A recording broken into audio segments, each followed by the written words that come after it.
Welcome to the September 5th, 2019 SNARS Meta Amateur Radio Society virtual conference. In a time of pandemic, most people are at home, social distancing, but if we get together through Zoom. Without further ado, let's send it over to our esteemed president, John, and 7ROJ for the business presentation. Welcome, John. Good morning, everybody. Kind of nice to virtually see everybody. And I'm actually really glad to hear that some people are actually using their radios. That's great. All right, with no further ado, let's get going. I've got the screen share running, so hopefully everyone sees the presentation. All right, so our financials, everyone can see. I guess I can read them. The operating account has $7,053. Savings has $10,377. PayPal has $2,019. Self-insurance has $9,028. Convention fund still has $42.95 for a total of $32,772. Our net monthly was negative $366, and that's because we've made some purchases for O for Peak. And the net year to date is $4,690. Mr. Bill, you have any commentary? No, we did spend almost $1,100 for the outlay, and luckily we did not lose any repeater sites with all the fires we had. I'll let John and Tech go through some of the stuff that we bought this month or the last month, but that's about it. Does anybody have any questions or anything to say? Well, okay, there we are. That was our ending balances for last month, August. All right, thank you, sir. Our membership, it's renewal time, so we're getting a lot of renewals, but currently we're sitting at 399 SNARS members. We're at 263 ARRL members as of like midnight last night, and 24 new members. And then the link at the bottom of the screen is where you can get this data all the time. So I know we've gotten up over 400, and I'm sure we will again. It's just everyone, you get the renewal notice, and everyone's trying to get caught up. So that's where we are on membership. Okay, club business. We've got a few things to discuss today. A couple of them are for Barry, but first, the meeting status update. Obviously, we still, by governor's mandate, can't meet in person. So we're able to meet on Zoom, which is really useful. We tried a board meeting on the Google Suite, and we were having all kinds of problems. So this is really, between this and Microsoft Teams, it seems to be they're running head and head. As we hear more from our governor, we can look at moving forward with an in-person meeting. I know I'm as excited as everyone else to get back to normal. One thing before we get to the youth involvement, I was just telling Barry when I first got on, been able to spend some time, both Pat and I, up at Pat and his wife, Frances, and his son, whose name escapes me, spent a whole bunch of time up at Mount Davidson, one of our sites up by O for Peak. It's where the Davidson DMR system is, and the NARI D-Star. And one of the things that him and his family did, there was a pack rat, which looked a little bit like a German Shepherd. It was a big pack rat that had eaten its way into the side of the building's attic and then lived up there. And as you know, rats have a very bad habit of not controlling where they go to the bathroom. So they were living up in the attic, and they were absolutely destroying everything with a mess from above. Pat and his wife Frances and his son did a bunch of construction work, sealed the building back up, and then his wife and son cleaned the building. We were actually looking at having to hire a remediation company, and Pat and his family handled that. So I have a big shout out to Pat and Francis and his son. Saved the club probably $8,000 or $9,000, and the Mount Davidson site is inhabitable again. He also was able to replace the radios and this is microwave radio that provides the internet. There is no internet on Mount Davidson. It actually comes in donated by Dave Metz and his partner Doug from High Desert Internet. They provide us a fiber connection to the internet at our Ophir building, and then we shoot it with wireless over to the Mount Davidson site so that we have internet for the internet connected repeaters. Pat, the radio blew up and we were down for a long time, and Pat was able to acquire more radios without any cost to the club and then install them and get our internet back and going while his family was cleaning up and doing construction work on our site. So, like, again, a big reach out. One of the things that we discovered while we were working in Ophir is that our batteries that are for emergency backup were no good. They've been shot out, and the battery charger, which for some reason we call them rectifiers, just so everyone knows, but in your brain you can say battery charger. The rectifier had boiled out the batteries, and the batteries were ancient anyway. Dave Metz, again, has graciously donated 4 telecommunications batteries, so we'll have almost 600 amp hours of backup 12-volt power up there.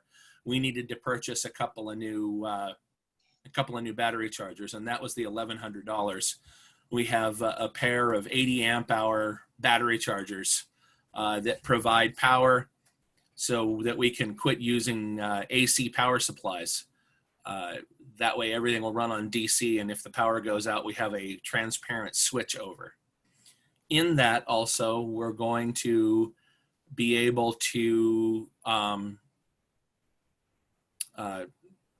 get an AC line coming from Dave Metz's generator, and we'll put the battery charger on that so that anytime the power goes out, Dave's generator, which is right next door and has plenty of capacity, will help power our building so that we can hopefully go through a winter without having a whole bunch of downtime on all the stuff up there. Other than that, I'm going to kick it off to Barry, and I'll mute myself for the youth involvement and the NPRM discussion. Go ahead, Barry. Okay, thanks, John. And yeah, kudos to Pat, his wife, and son. That's fantastic.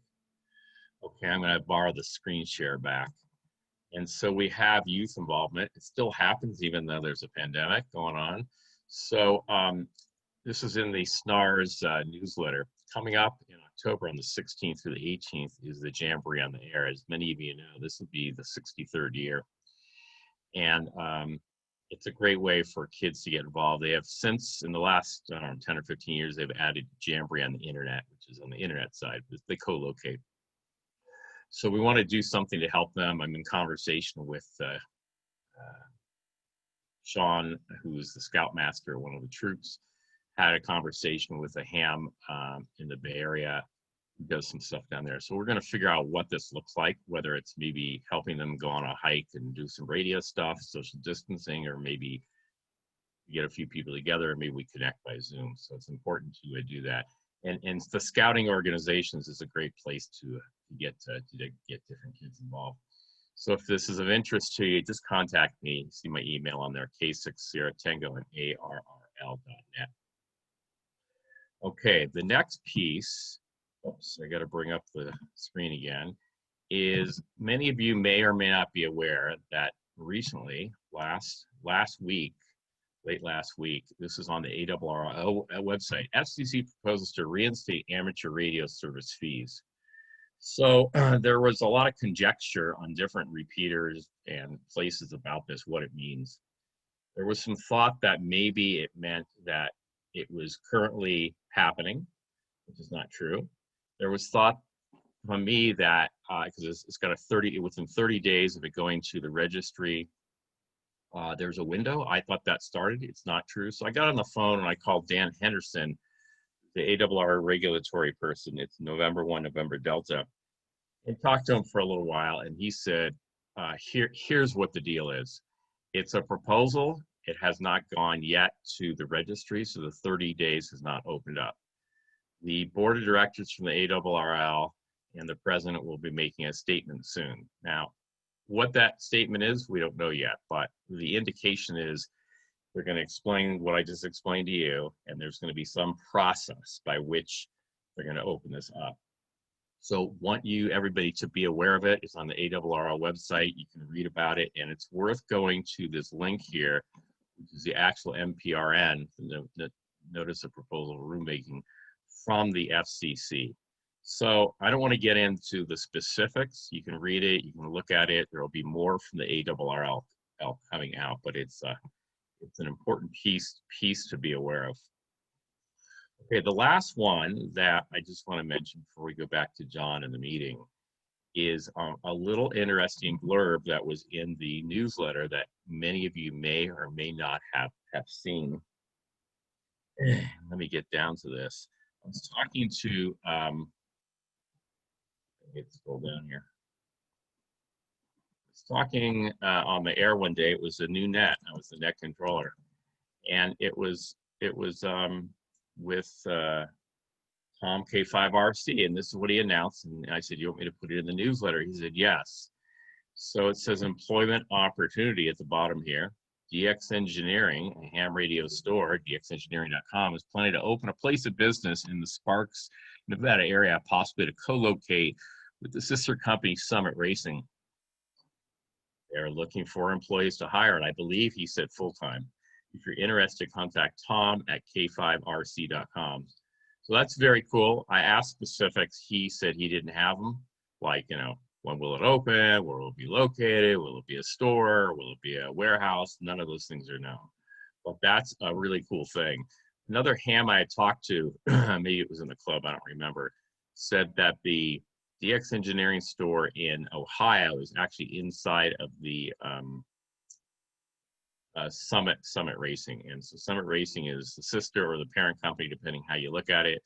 And they have an operation here in Sparks. So that's exciting, whatever that looks like. I can tell you, not related to this, but having to do with Sparks, one of a vendor that I work with, non-ham radio, their headquarters was in Tennessee. They opened up a distribution center in Sparks. So before, what it took 5 to 7 days to get something, now I get it in 1 day once they ship it. So this is great for the West Coast.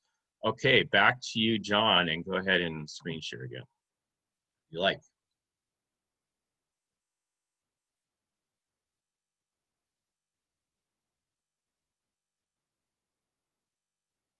And you might want to come off mute onto your mic. There we go. All right, thanks, Barry, for all the updates. Yeah, that's absolutely horrifying. Every time I walk into Summit, the overhead speaker chuckles and says welcome. So I'm great. Add my favorite ham store to it, and I might as well just start calling it a tithing, not a visit to the store. Thanks for the update on the NPRM. I urge everybody to make sure that you do make comments. It's one of those things where we really should make sure that our voices are heard, and that we want them to know that we don't really need this. I know there was some discussion about whether or not it would stop people who put in for a new vanity call every 6 months. But I don't know. I think that it's probably not appropriate for the amateur radio business or amateur radio hobby to have to pay a $50 fee every time. Anyway, let's see here. I don't have anything. Oh, I'm sorry. I don't have anything other than the open for comments from members. As I always say, this is your meeting. So, Barry, is there the ability to raise your hand? Yeah, there's a raise hand button. If anybody has a comment, they can raise their hand, and I'll bring the microphone. For a lot of us that are on PCs, it's under participants. So does anybody have anything they want to share? Just click the raise hand. It will put a little blue button up for us, and then I can bring you the mic. I think we could just say we're waiting for any hands, John, and nothing new on an in-person event because of the pandemic. So when something changes from the state and the board talks about it, we'll know more. In the meantime, we're on Zoom. I'm not seeing any. At least it works really well, and thank you. Oh, my pleasure. Yeah, it's great. I'm not seeing any. So, you know what I think might be fun before we start, that we didn't do this at the beginning. Maybe I can open everybody's mics, or they can open their own mics and get on the recording a quick, everybody can check in at once. I meant to do that at the beginning. So let me, a new system where they have to unmute themselves. So everybody can unmute yourselves. And I'm going to call for a big check-in. Let me get it on the. Go ahead and pull your screen down, John, if you would. So if you look on the gallery view there, thank you. If you look on the gallery view, you see a lot of people. So everybody go ahead and mic yourself or unmute yourself. And let's do a big check-in at once. Who's checking in for the SNARS meeting? Come now. Good morning. 7 p.m. Uniforms here. L7 RI. Kilo 6 sugar. There you go. HE7 QXE. Hear Okay. Wes in there. Yeah. Really, really great. You know, now that we have everybody's mics open, did anybody have, maybe this is another way of getting it, did anybody have any comments or questions? Thank you. Any comments or questions that they want to say? I couldn't see the raise hand. It's okay. Go ahead, Tom. So thanks for I'm going to reintroduce myself. I introduced myself once several months ago, pre-virus at one of the Boomtown breakfast meetings. I'm Tom Risk. I was unlicensed at the time. I'm a new technician, license Kilo.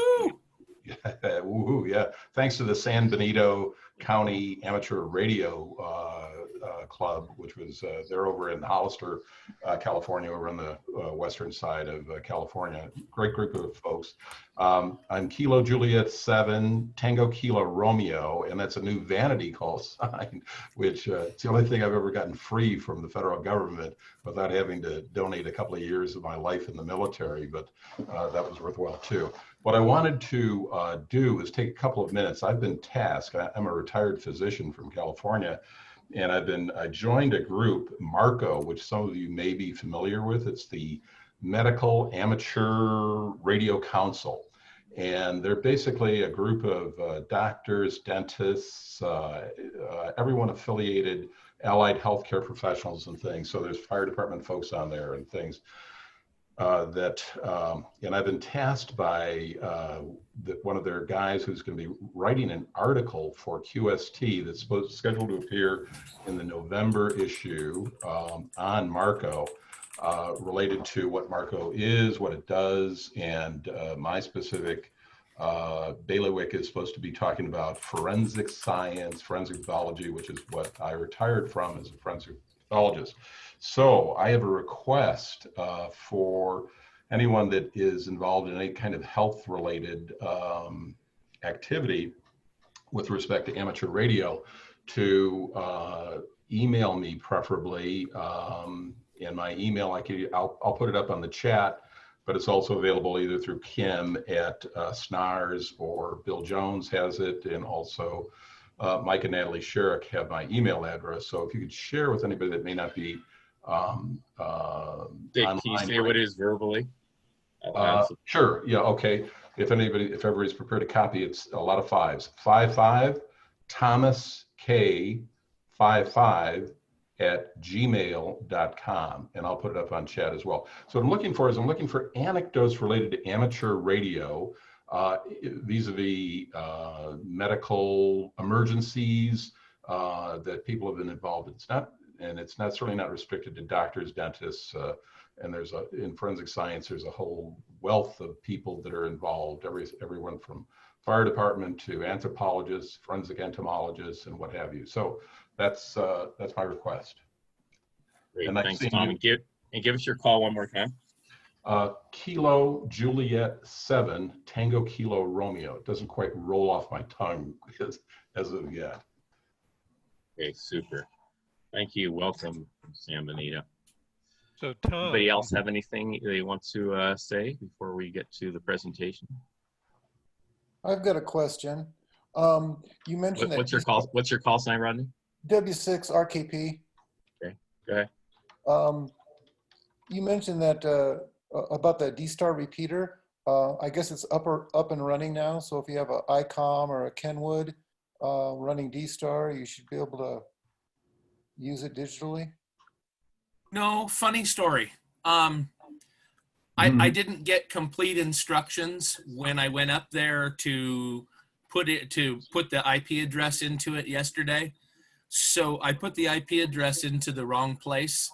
So I get to go back up there again and put it in the right place. And then hopefully it still works in local mode. But yeah, I sort of was given half information, so I half did it. So right. I now need to go put the IP address into the right device, and then it will be able to get back on the network. I also, we've got the 441.650 back up and running, the IRLP, the NARI IRLP. So hopefully we'll be able to get that running. I need to make an audio level adjustment. Nothing ever works the first time to the mountain, just so you know. All right. Well, soon then. Good news. Thanks. Okay, Yeah, probably Thanks. this weekend. Great. Thanks. thanks. I'm going to call on Bogdan if you wouldn't mind to just give like 30 seconds a minute of what you have up in Truckee that it's cross-connected into SNARS, because I think people might want to know about that. Would you mind unmuting yourself, Bogdan, and then just sharing? It's just nice to see you. Thanks, Barry. And hello, everyone. I just joined SNARS a week ago, so I'm a new member. Welcome. Call sign Kilo 6 Bravo India Bravo. So really quick, I own a second residence in Tahoe Donner, right?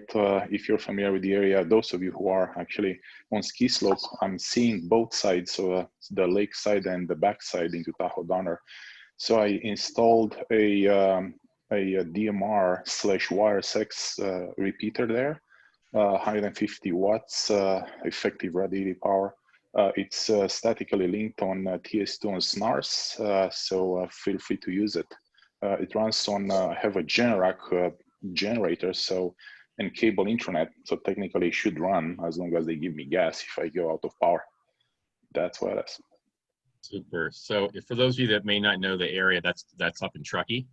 Yes. Since he has a high-powered system that runs both DMR and WireSX's Fusion, it will give a lot more coverage to the geographic area in the Truckee and Martis Valley before you go up to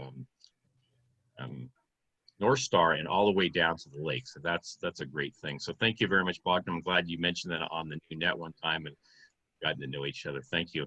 Anything else before we get over to the presentation on the Nevada QSO party from anybody? Yes, this is Jim, W6US. Last week, we had a great use of ham radio for an emergency. There was a head-on motorcycle accident on Highway 89 up in the north end of the Sinkard Valley where the fire is. It was not related to the fire. There's no cell phone coverage in there, and the initial alert went out on the Leviathan repeater, and they used ham radio during the incident. So I just wanted to let everyone know that we are showing our usefulness.